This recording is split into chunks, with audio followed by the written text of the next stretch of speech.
Je suis le bon berger qui donne sa vie pour ses brebis. En ce temps-là, Jésus disait à ses apôtres, « Le disciple n'est pas au-dessus de son maître, ni le serviteur au-dessus de son Seigneur. Il suffit que le disciple soit comme son maître et le serviteur comme son Seigneur. Si les gens ont traité de Belzéboul le maître de maison, ce sera bien pire pour ceux de sa maison. Ne criez donc pas ces gens-là. Rien n'est voilé qui ne sera dévoilé. Rien n'est caché qui ne sera connu. Ce que je vous dis dans les ténèbres, dites-le en pleine lumière. Ce que vous entendez au creux de l'oreille, proclamez-le sur les toits.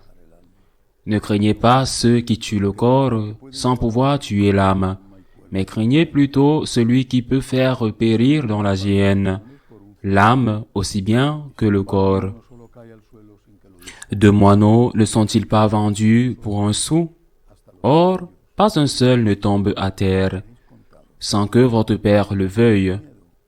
Quant à vous, même les cheveux de votre tête sont tous comptés. Soyez donc sans crainte. Vous valez bien plus qu'une multitude de moineaux. Quiconque se déclarera pour moi devant les hommes, moi aussi je me déclarerai pour lui devant mon Père qui est aux cieux. Mais celui qui me reniera devant les hommes, moi aussi je le renierai devant mon Père qui est aux cieux. Acclamons la parole de Dieu.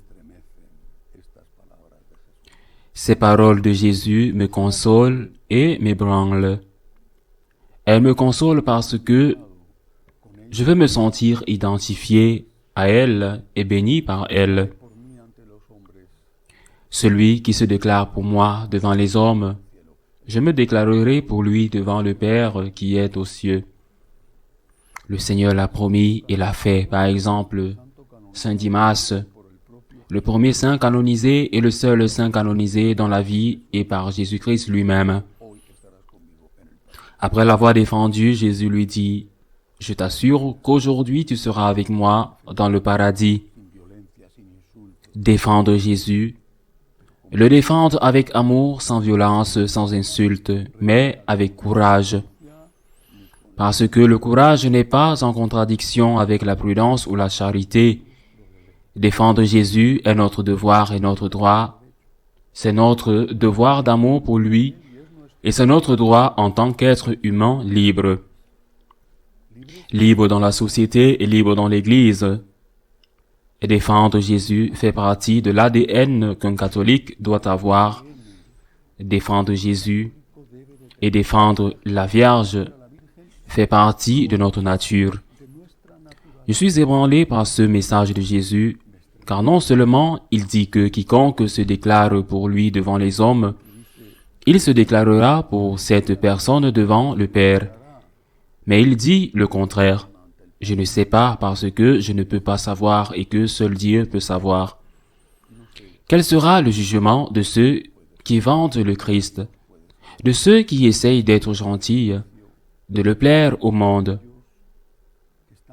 de ceux qui trahissent le message de Jésus et qui, en fin de compte, nient sa divinité, parce qu'ils disent que ce qu'il a enseigné, ce sont des préceptes humains qui peuvent être changés. Je ne peux pas entrer dans leur conscience parce que peut-être ils font tout de bonne foi.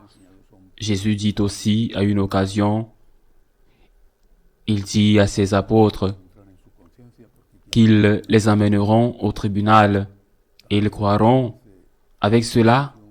Mais je suis vraiment choqué que le destin final de ceux qui renient le Christ devant les hommes, qu'ils auront l'enfer comme destin, peu importe la hauteur de leurs accusations. Mais il n'y a pas que ce message dans l'Évangile d'aujourd'hui.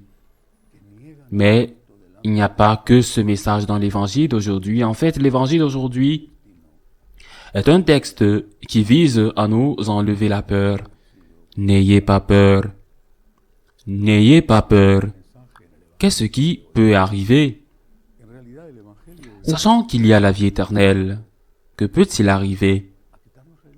Il peut arriver que l'heure de la mort soit avancée, mais si elle doit venir, si vous me dites qu'ici, vous allez vivre éternellement, et qu'on va vous tuer, quand même, mais ici, vous allez mourir à 80 ans, ou vous allez mourir d'un virus, ou vous allez mourir d'un infarctus, ou vous allez mourir au peloton d'exécution pour avoir défendu le Christ.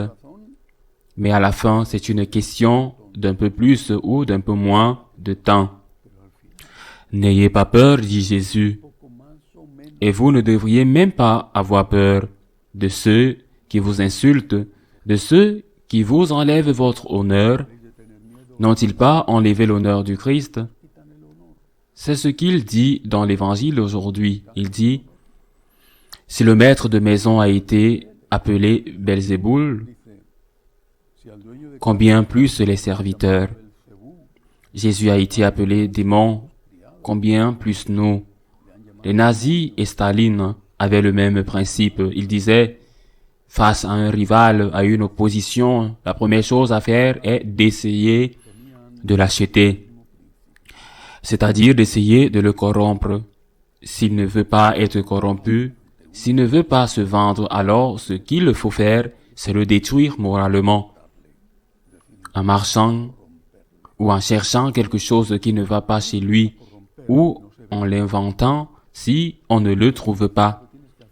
Parce qu'alors, son témoignage, son argument n'aura pas le même effet, n'aura pas la même force. Et seulement si malgré cela, il reste un rival dangereux, alors oui, il faut le tuer. Ils font comme ils ont toujours fait. Ils essayent de vous acheter en vous offrant des postes, des honneurs, de l'argent. Et s'ils ne peuvent pas vous acheter, ils vous détruisent moralement. Et seulement après, si ce n'est pas possible, Staline les enverrait dans des camps de concentration et Hitler dans les siens. Les uns en Sibérie et les autres dispersés en Allemagne et en Pologne. Aujourd'hui, ils ont des accidents de la route suspects et des opérations chirurgicales étranges, apparemment simples et qui finissent mal. Mais nous ne devons pas avoir peur. Ou plutôt, la peur, qui est très libre, ne doit pas nous paralyser. Les soldats sont courageux, non pas parce qu'ils n'ont pas peur, mais parce que, même s'ils ont très peur, ils continuent à se battre. Alors, nous demandons à Dieu de nous aider. Seigneur, je veux me déclarer pour toi devant les hommes. Protège-moi et que jamais, jamais je ne te trahisse. Ainsi soit-il.